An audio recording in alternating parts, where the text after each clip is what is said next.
Le froid du brouillard matinal se mêle à l'odeur du sang et de la fourrure mouillée. À travers les nuages bas, on entend le souffle rauque d'hommes qui sont sur le point de s'affronter. L'un d'eux lève au-dessus de sa tête une longue lame capable de fendre un bouclier en deux. Il ne s'appelle ni dieu, ni héros, mais simplement guerrier. Pourtant, il tient dans ses mains le symbole de la fureur et du pouvoir des Vikings.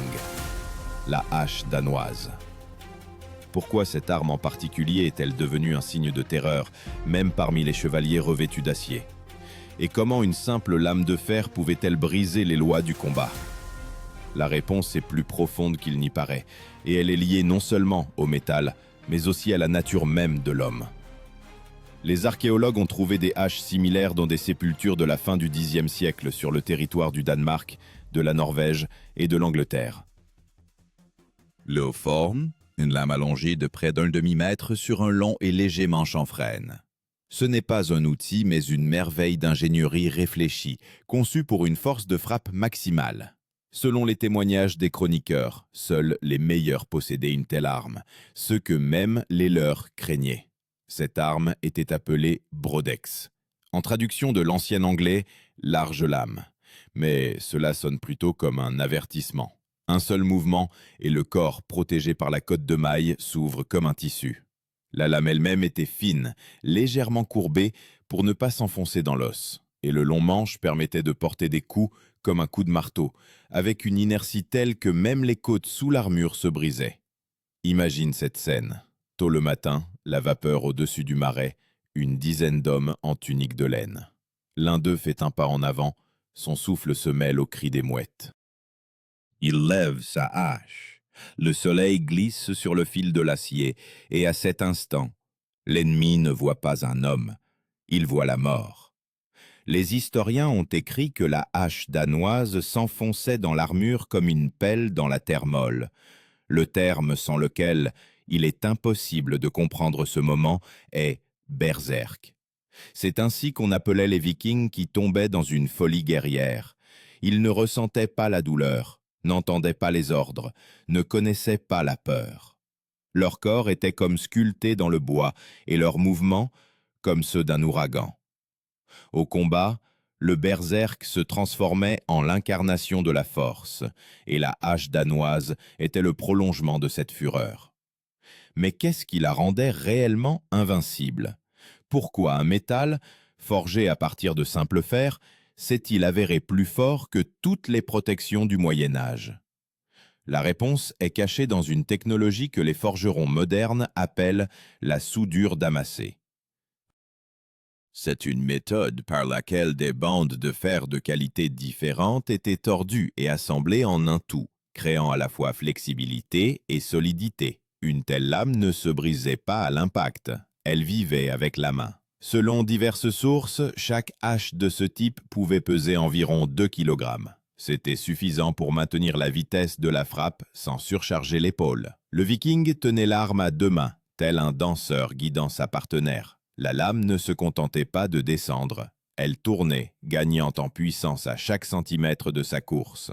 Les reconstructeurs modernes affirment qu'un coup de cette hache peut percer même un casque d'acier de 2 mm d'épaisseur. Et maintenant, imagine. À cette époque, il n'existait pas de casque avec des nervures de renfort, et la cotte de maille ne protégeait que des coups d'estoc directs. Un seul coup précis, et le destin était scellé. Mais la véritable force de la hache danoise ne résidait pas dans le métal, mais dans les mains de ceux qui la maniaient. Chaque guerrier passait par des années d'entraînement au combat, et pas seulement pour tuer. Il croyait que le combat ouvrait la voie vers Odin. Chaque coup était une prière, chaque frappe un défi aux dieux. Et pourtant, malgré cette fureur sacrée, la hache danoise n'était pas l'arme du guerrier de masse. Seuls ceux qui maîtrisaient un art particulier de l'équilibre entre la vie et la mort, entre la raison et la folie, pouvaient la brandir.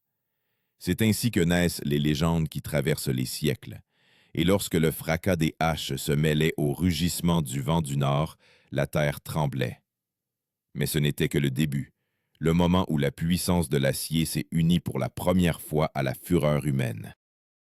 Plus tard, ce lien se transformerait en quelque chose de plus grand, en un symbole de pouvoir et de terreur qui a changé à jamais le visage des batailles médiévales. La flamme des feux de camp se reflète sur les lames. Le vent de la mer sent le sel et le sang. La nuit précédant la bataille, la plus longue dans la vie de tout guerrier, les Vikings ne priaient pas en silence. Ils aiguisaient leurs armes. Chaque cliquetis sur la pierre résonnait comme une promesse. Parmi la multitude d'épées et de lances, la longue hache se distinguait. Elle ne pouvait être cachée, ni utilisée dans une mêlée serrée. Elle exigeait de l'espace, elle exigeait un rythme. Celui qui la maniait ne contrôlait pas seulement le fer, il contrôlait le temps du combat. Les archéologues, ayant étudié les découvertes sur l'île de Fioni, affirmaient que beaucoup de ces haches avaient des manches d'une longueur allant jusqu'à 1,20 m. Ce n'était pas un hasard.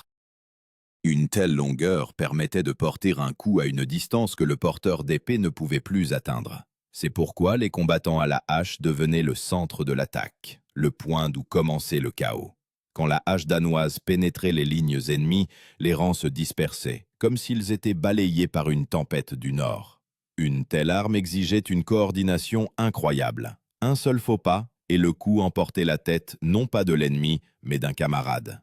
C'est pourquoi il existait un titre spécial, le Huskarl. C'étaient les gardes du corps personnels du Konung, l'élite des guerriers du Nord, maîtrisant les haches à la perfection. Les Huskarl étaient considérés comme un symbole de loyauté et de force. Leur présence aux côtés du chef inspirait confiance aux alliés et terreur aux ennemis. Les Huskarl ne s'entraînaient pas seulement à combattre, ils apprenaient à sentir l'inertie. Retenir une hache à 2 mains après un coup, c'est comme arrêter un rocher en plein vol. C'est pourquoi ils utilisaient une technique spéciale. Au lieu de frapper de haut en bas, ils lançaient la lame en arc de cercle, transformant chaque coup en un geste souple, presque chorégraphique.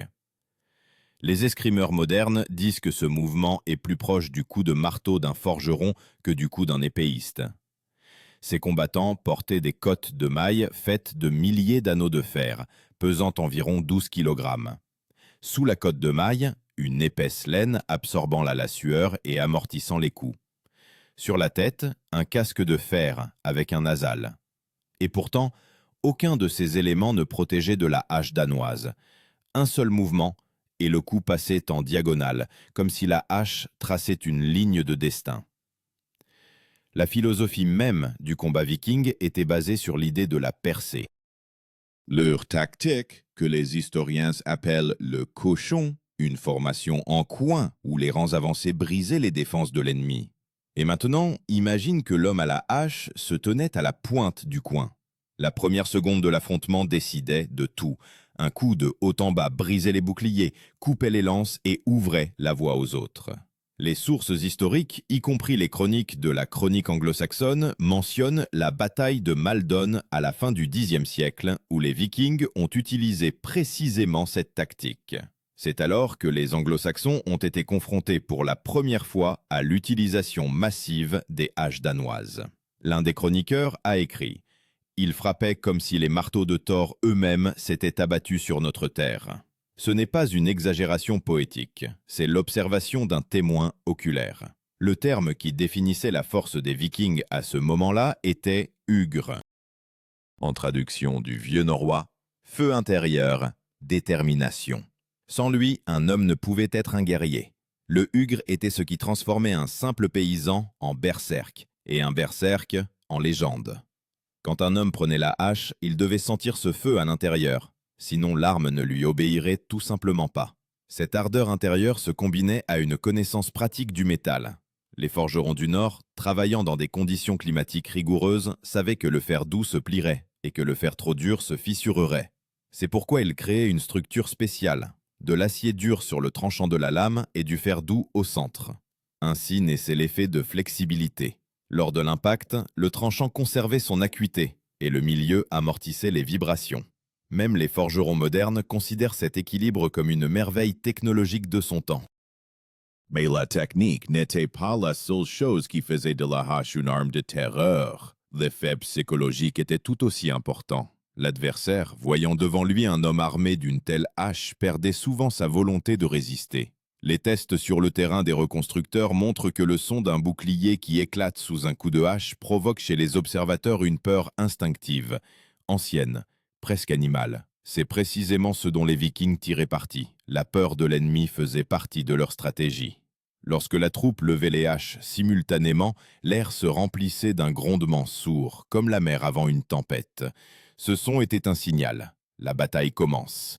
Et à l'instant où les premiers coups s'abattaient sur les boucliers, tout se mêlait. Le cri, le cliquetis du fer, le rugissement des hommes. Et quelque part dans ce chaos brillait le fil de la hache, portant déjà le destin d'une nouvelle victime. Cependant, la gloire de la hache danoise ne s'est pas arrêtée sur les champs d'Angleterre. Elle a commencé à changer la culture militaire européenne elle-même. Dès la génération suivante, même les anglo-saxons ont commencé à adopter les méthodes de combat nordiques, créant leurs propres unités de hacheurs. Le temps des épées cédait la place à l'ère de la lame capable de fendre l'armure, et la conscience de l'ennemi en même temps. Et quand le guerrier du Nord se tenait sur la rive, appuyé sur sa hache, le soleil se couchait derrière la ligne du fjord, et l'ombre de sa lame se posait sur l'eau, comme un signe. C'était le symbole d'une détermination extrême, et la promesse que celui qui lèverait cette lame ne reviendrait jamais le même. C'est à partir de ce moment que la hache danoise a cessé d'être simplement une arme. Elle est devenue une légende. Les premiers rayons du soleil tombent sur les boucliers alignés en mur. L'air tremble au cri des corps. La mer derrière bouillonne, devant la terre de l'ennemi. C'est l'aube de la bataille de Stiklestad, 1030, Norvège.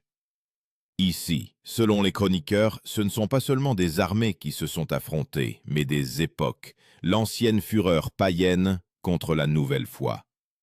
Parmi les guerriers se tenant au premier rang, on distingue les longs manches des haches, les haches danoises. Leurs lames brillent comme des langues de feu. Personne ne parle, seulement la respiration, seulement un pas en avant. Les historiens notent que lors de cette bataille, les Vikings ont appliqué pour la première fois une formation combinée, où les combattants à la hache ne se trouvaient pas à l'avant-garde, mais légèrement derrière les lanciers. Ainsi, ils pouvaient porter des coups par le haut, brisant la défense de l'adversaire en arc de cercle. Cette décision a changé le cours de la bataille. Elle a montré que la hache danoise n'était pas seulement un instrument de destruction, mais une partie d'un système militaire. Celui qui maniait la hache savait, pour survivre, il fallait sentir le rythme du combat. D'abord le coup de lance, puis le mouvement de la hache, puis un pas en avant. Tout se passait en quelques secondes. Une erreur coûtait la vie. C'est pourquoi les Vikings s'entraînaient non seulement à la force, mais aussi à la respiration. Des archéologues modernes ont trouvé à Birka et Hedeby des terrains d'entraînement où les guerriers s'exerçaient au cou sur des mannequins en bois remplis de sable. Ces découvertes confirment que l'art de manier la hache était un système et non une fureur aléatoire. Les chroniques décrivent qu'à la bataille de Stiklestad, les lames des haches laissaient de profondes entailles même sur les boucliers en chêne. Un des poètes scandinaves, le Skaldé Thorfinn, a écrit « Les haches chantaient » et leur chant était celui du vent et du sang. Cette métaphore transmet avec précision la sensation. Le coup de hache ne se contentait pas de détruire, il créait un son qui glaçait le dos même des alliés. Il existe le concept de fulldredge. C'est un terme vieux norrois signifiant « guerrier accompli ». On appelait ainsi celui qui avait franchi toutes les étapes de la préparation et pouvait combattre dans n'importe quelle situation. Contrairement aux miliciens ordinaires, les fulldredge maîtrisaient plusieurs types d'armes à la fois, la lance, l'épée et la hache. Mais c'est avec la hache danoise qu'ils se sentaient le plus à l'aise. C'était un instrument auquel on pouvait faire confiance, comme à son propre cœur. Les données archéologiques montrent que les haches étaient souvent ornées de gravures ou d'incrustations d'argent. Sur certaines découvertes, on peut voir des motifs de serpents ou de loups, symboles de force et de ruse. Ces images avaient une signification non pas décorative, mais magique. Les Vikings croyaient que chaque dessin renforçait l'esprit de l'arme. Quand un guerrier levait sa hache, il ne levait pas seulement du métal, mais une créature vivante, capable de protéger ou de se venger. Mais la force de la hache danoise ne se révélait pas seulement au combat, mais aussi dans ce qui se passait après. Les sagas racontent que les guerriers, ayant survécu aux batailles, ne se pressaient pas d'enterrer leurs armes. Ils plaçaient les haches à côté des défunts, comme pour leur transmettre la continuation de la bataille dans l'au-delà. Dans certaines tombes, on a trouvé 2 haches, une de combat, l'autre rituelle. Cela prouve à quel point l'arme était profondément liée à leur foi. Le poids de la hache permettait l'impossible, de trancher non seulement l'armure, mais aussi le bois, et même la jambe d'un cheval d'un seul coup. Des tests modernes de reconstruction de haches danoises confirment que si le coup est porté à un angle de 45 degrés, la force d'impulsion est égale à environ 150 kg de pression par centimètre carré. Pour un homme de cette époque, c'est la frontière entre la vie et la mort. Mais les Vikings frappaient rarement pour tuer. Leur but était de briser la formation. Un coup sur un bouclier pouvait déséquilibrer plusieurs combattants à la fois. Quand le front commençait à vaciller, les berserks se précipitaient en avant, brisant la défense. C'est alors que la hache danoise se transformait d'arme en outil de percée. Selon les historiens, la bataille de Stiklestad est devenue le symbole de la fin de l'ère païenne. Mais dans la mémoire culturelle des Nordiques, elle est restée comme un hymne à la détermination humaine. Là où la foi et la fureur s'affrontaient, une nouvelle compréhension de la force naissait. Non pas celle qui brise avec l'épée, mais celle qui endure les coups du destin. C'est ici que se forme l'archétype qui deviendra ensuite un mythe, le guerrier, seul contre 100, et sa hache, le prolongement de son esprit. Quand un tel homme tombait, la terre sous lui absorbait son énergie. Les archéologues notent que de nombreuses sépultures de cette époque sont situées de manière à ce que la lame de la hache pointe vers le nord, vers la terre des dieux. Les témoignages des chroniqueurs rapportent qu'après la bataille, les corps des défunts n'étaient pas enterrés avant longtemps. On pensait que si le sang s'imprégnait dans la terre, cela renforcerait la tribu. Il y a une certaine poésie là-dedans. L'acier retourne à la terre d'où il a été forgé et se prépare pour une nouvelle guerre. La hache viking n'était pas seulement une arme de destruction, elle était un symbole du lien entre la terre, l'homme et les dieux. Quand sa lame traversait l'air, elle semblait fendre la frontière entre les mondes. Et c'est pourquoi, même des siècles plus tard, lorsque nous regardons ces anciennes découvertes dans les musées, il semble que de leur tranchant émane encore un froid, le souffle du passé qui ne lâche pas prise. Mais l'histoire de la hache danoise ne s'est pas achevée sur les champs de Norvège. Elle a continué à vivre entre les mains de ceux qui ont adopté sa forme, mais n'ont pas compris son esprit. Et c'est précisément dans ce contraste, entre la force et le sens, que se cache le prochain chapitre de cette légende. Le fracas de la bataille s'estompe, mais l'écho des coups des haches danoises continue de résonner dans la mémoire de l'Europe. Après Stiklestad, les mercenaires nordiques commencent à apparaître bien au-delà de leurs fjords. On les appelle en Angleterre, en France, à Byzance. Là où il faut inverser le cours d'une bataille, là apparaissent des hommes aux longues haches. Leur présence devient le signe de l'heure décisive. Mais maintenant, ces combattants ne sont plus de simples barbares. Ce sont des professionnels de la guerre. C'est ainsi que naît un nouveau nom, devenu légende, les Varegs. Les historiens notent qu'au sein de la garde impériale byzantine, connue sous le nom de garde Vareg, la hache danoise est devenue l'arme principale. Les chroniques du XIe siècle contiennent des écrits. Ils portent des haches qui brillent comme l'argent, et quand ils bougent, la terre tremble. Ces hommes gardaient l'empereur, participaient à des campagnes au Moyen-Orient, combattaient les Normands et les Sarrasins. Ils étaient reconnaissables à un seul son, le sifflement lourd avec lequel la lame s'abattait. Une telle arme exigeait non seulement de la force, mais de la discipline. Le garde Vareg s'entraînait selon un horaire strict, utilisant ce qui serait plus tard appelé des formes de combat, des séries de mouvements où chaque pas et chaque rotation de la hache étaient calculés à l'avance. Des chercheurs modernes, ayant étudié les bas-reliefs de Constantinople, suggèrent que la technique de maniement de la hache danoise avait des similitudes avec les techniques des hallebardes orientales. Mais contrairement à celle-ci, l'arme scandinave était plus rapide et plus mortelle au corps à corps. Le terme clé de cette période est « angon ». C'est ainsi que les Byzantins appelaient les longues armes d'ast des Nordiques, sans distinguer les lances des haches. Mais c'est précisément la hache danoise qui se distinguait par son équilibre. Le manche en frêne dense assurait la flexibilité, et le centre de gravité, décalé vers la lame, créait un effet de pendule. Cela permettait aux guerriers de porter des coups non seulement par le haut, mais aussi sur les côtés, brisant la défense. Les Varegs ont acquis la réputation d'hommes qui ne connaissaient pas la peur.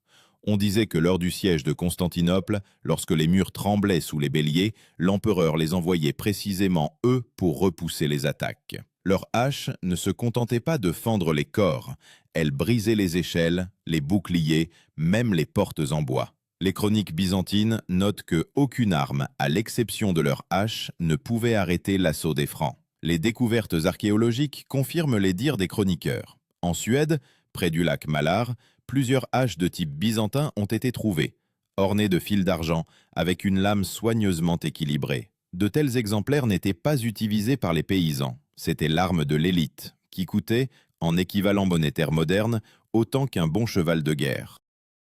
Mais la force des Varegs résidait non seulement dans leurs armes, mais aussi dans leur serment. Chaque membre de la garde prêtait un serment de fidélité jusqu'au dernier souffle. On croyait que le guerrier tombé en défendant l'empereur serait admis au Valhalla sans épreuve. C'est pourquoi, même dans les dernières minutes, lorsque le combat tournait au chaos, les Varegs ne reculaient pas. On les appelait le cercle de fer. La métaphore du cercle de fer est encore vivante aujourd'hui. Imagine la scène. Chaleur, poussière, odeur de goudron. Sur les murs de Constantinople, de la fumée. Une foule d'ennemis se heurte aux portes. Et voilà que du coin de la rue sort une formation de Varegs. Ils avancent lentement, comme si la mort elle-même avançait. Leurs haches, non pas des armes, mais un signe de jugement. Un seul coup, et la ligne d'attaque se brise. Un second, et les ennemis fuient déjà. Ce n'est pas seulement une bataille, c'est un théâtre de la force. Cependant, c'est ici, dans les flammes des guerres byzantines, que la hache danoise commence à changer. Les forgerons de l'Orient lui ajoutent de nouvelles formes. Ils renforcent le contre-tranchant, élargissent la lame. Certains spécimens se transforment en véritables œuvres d'art. Mais avec cela, la sauvagerie originelle, cet instinct pur du combat nordique, se perd. L'arme devient un symbole de pouvoir, une partie des cérémonies. Les historiens écrivent qu'au XIe siècle, les haches des Varegs étaient utilisées non seulement sur le champ de bataille, mais aussi dans les rituels de serment. La lame touchait l'épaule du nouveau guerrier, signe qu'il était désormais lié à la fraternité par le sang. Et pourtant, malgré les nouvelles formes, l'essence restait la même. La hache était un rappel. Force et honneur sont inséparables. Les tests modernes des reconstructeurs montrent que même en copiant précisément la forme des haches byzantines, il est impossible d'atteindre la même dynamique que les haches danoises originales. Le métal, la méthode d'alliage, l'équilibre, tout cela a été perdu, peut-être parce que l'esprit lui-même a été perdu. Ce même hugre, cette détermination intérieure sans laquelle la lame n'est qu'un simple fer. Et quand les Varegs rentraient chez eux, leurs haches n'étaient plus de simples armes, elles devenaient des reliques. Elles étaient transmises en héritage, placées dans les tombes avec les cottes de mailles. Pour les descendants, c'était un signe. L'homme qui possédait une telle arme se tenait à la frontière des mondes. À partir de ce moment, la hache danoise se transforme en symbole de transition, de la liberté barbare à la tradition militaire organisée. Sa lame ne tranchait plus seulement les ennemis, mais reliait aussi les époques. Quand nous la voyons sur les bas-reliefs et les fresques, nous ne voyons pas seulement du fer, mais la trace de la volonté humaine, l'empreinte d'une force que l'on ne peut mesurer ni par le poids, ni par la longueur du manche. Mais derrière la gloire des Varegs et de leurs haches se cache un prix payé par ceux qui vivaient les armes à la main.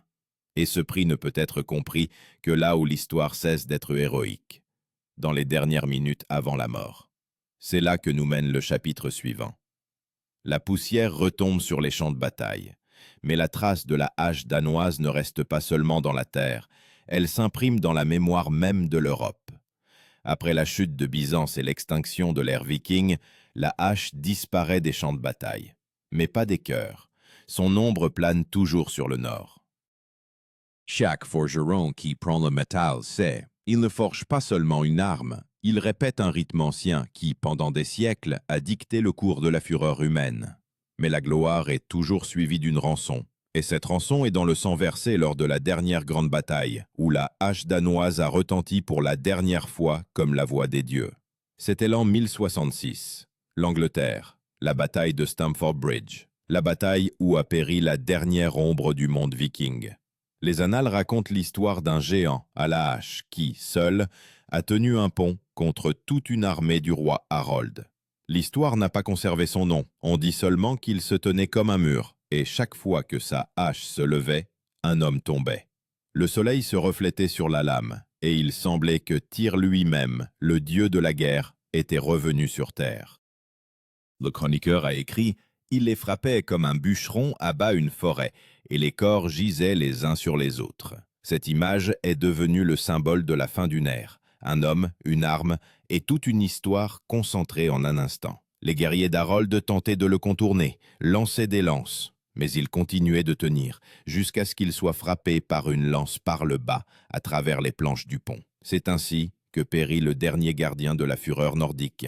Sa hache tomba dans l'eau, et avec elle, une époque s'éteignit. Les découvertes archéologiques dans la région de York confirment. Des hommes armés de haches danoises typiques ont effectivement combattu dans ces terres. Leurs formes correspondent parfaitement aux spécimens du Xe siècle, ce qui prouve que, même 100 ans plus tard, cette arme restait un symbole fidèle de l'élite combattante. Le terme qui décrit ce moment est dreng. En vieux norrois, ce mot signifiait « homme d'honneur », guerrier qui ne recule pas d'un pas. Dans les sagas, le dreng n'est pas seulement un héros, c'est celui qui vit pour l'exploit, même s'il sait qu'il va mourir.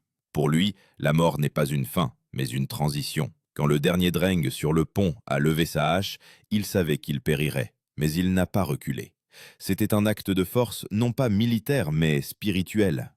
Les historiens modernes estiment que c'est ce jour-là, à Stamford Bridge, que l'ère scandinave a pris fin. 3 semaines plus tard, une autre armée, normande, débarquerait en Angleterre et apporterait une nouvelle ère de chevaliers et d'épées. Mais le symbole de la force resterait le même. Une large lame, un manche et un homme prêt à aller jusqu'au bout. Même les épées de chevaliers de Normandie seraient plus tard forgées avec une courbure rappelant le profil de la hache danoise. La métaphore, née sur ce champ, est simple et terrifiante. La lame de la hache est la frontière entre les mondes. Chaque fois qu'elle s'abat, une nouvelle histoire naît, et l'ancienne s'efface dans l'ombre. Ainsi en fut-il ce jour-là, coup après coup, souffle après souffle, jusqu'à ce que le dernier son s'éteigne. Lorsque le silence s'abattit sur la rivière, et que seule l'eau emportait le sang et les fragments d'armure en aval, il semblait que même les dieux s'étaient détournés. Mais la force de la hache n'est pas seulement dans la destruction, elle réside dans sa capacité à créer l'ordre à partir du chaos. Après Stamford Bridge, l'arme des berserks est devenue un symbole de résilience. Elle était représentée sur les pierres tombales, dans les blasons, dans les ornements des navires. Même des siècles plus tard, lorsque les Scandinaves partaient pour de longs voyages, ils gravaient le signe de la hache sur les mâts, comme une promesse de ne pas abandonner le combat tant qu'ils seraient en vie. Les recherches scientifiques de ces dernières années ont montré que le métal à partir duquel les haches danoises étaient forgées contient des traces de carbone caractéristiques du minerai de tourbière. Cela signifie que le matériau était extrait à la main des gisements de tourbe, purifiés, chauffés, trempés. Chaque morceau de métal passait des dizaines de fois entre les mains de l'artisan, et lorsque la lame prenait enfin forme, elle conservait en elle le souffle de l'homme. C'est peut-être pourquoi ces haches ne se brisaient pas, même lorsque leur maître périssait. Un spécimen, trouvé dans une sépulture datant d'environ cette époque, est conservé au musée d'Oslo. Sa lame, recouverte de patine, fend toujours l'air si l'on passe la main. Sur le manche, des traces de paume sont conservées, des marques imprimées par de longs entraînements. Ce n'est pas seulement un artefact, c'est le témoignage qu'une arme peut être le prolongement de l'âme. Les psychologues, étudiant le phénomène de la folie guerrière des berserks, affirment les Vikings entraient dans une étape proche de la transe. Leur respiration s'accélérait, leur pouls battait dans leurs tempes, leur corps devenait insensible à la douleur. Mais c'est précisément la hache danoise, son poids et son rythme qui les aidaient à contrôler ce chaos. Chaque coup était comme une expiration, chaque pause, une inspiration. Ainsi naissait l'harmonie entre la fureur et la conscience. Et quand le dernier dreng tomba, quand sa hache disparut sous l'eau, La légende ne mourut pas. Elle se dissipa dans le vent du nord, dans le son des marteaux de forgerons, dans l'éclat de l'acier. Les hommes ne combattaient plus au nom des dieux, mais quiconque levait une lame ressentait le même frisson, celui-là même que ressentait autrefois le berserk avec la hache danoise en main. L'ère des épées commença. Mais le souvenir de la hache demeura comme une blessure, comme un rappel que la véritable force ne réside pas dans l'arme, mais dans celui qui ose le brandir.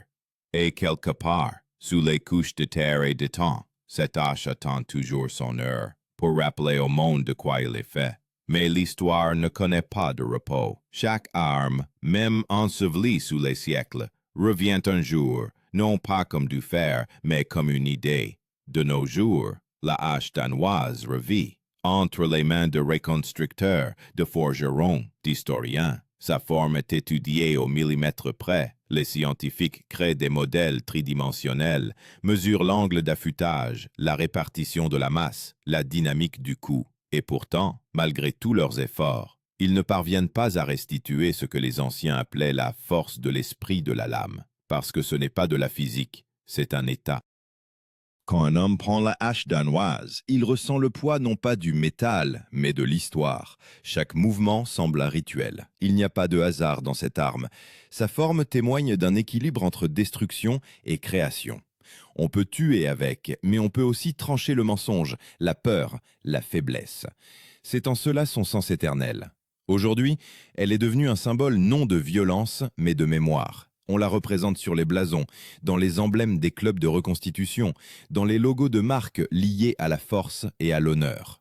Ces copies sont exposées dans les musées, non comme un instrument de meurtre, mais comme un code culturel. Car la hache danoise, ce n'est pas seulement une lame et un manche, c'est l'incarnation de la volonté humaine, du désir de dépasser les limites du corps et du temps. Et si l'on écoute attentivement, quand le forgeron frappe l'acier avec son marteau, on peut entendre le même son qu'il y a 1000 ans. L'écho de l'ancien Nord vit dans chaque coup. Il rappelle, la force, ce n'est pas la fureur, mais la capacité de la maîtriser. La hache danoise enseigne non pas à détruire, mais à comprendre que toute action laisse une trace. Et, peut-être, c'est en cela sa dernière et la plus sage bataille.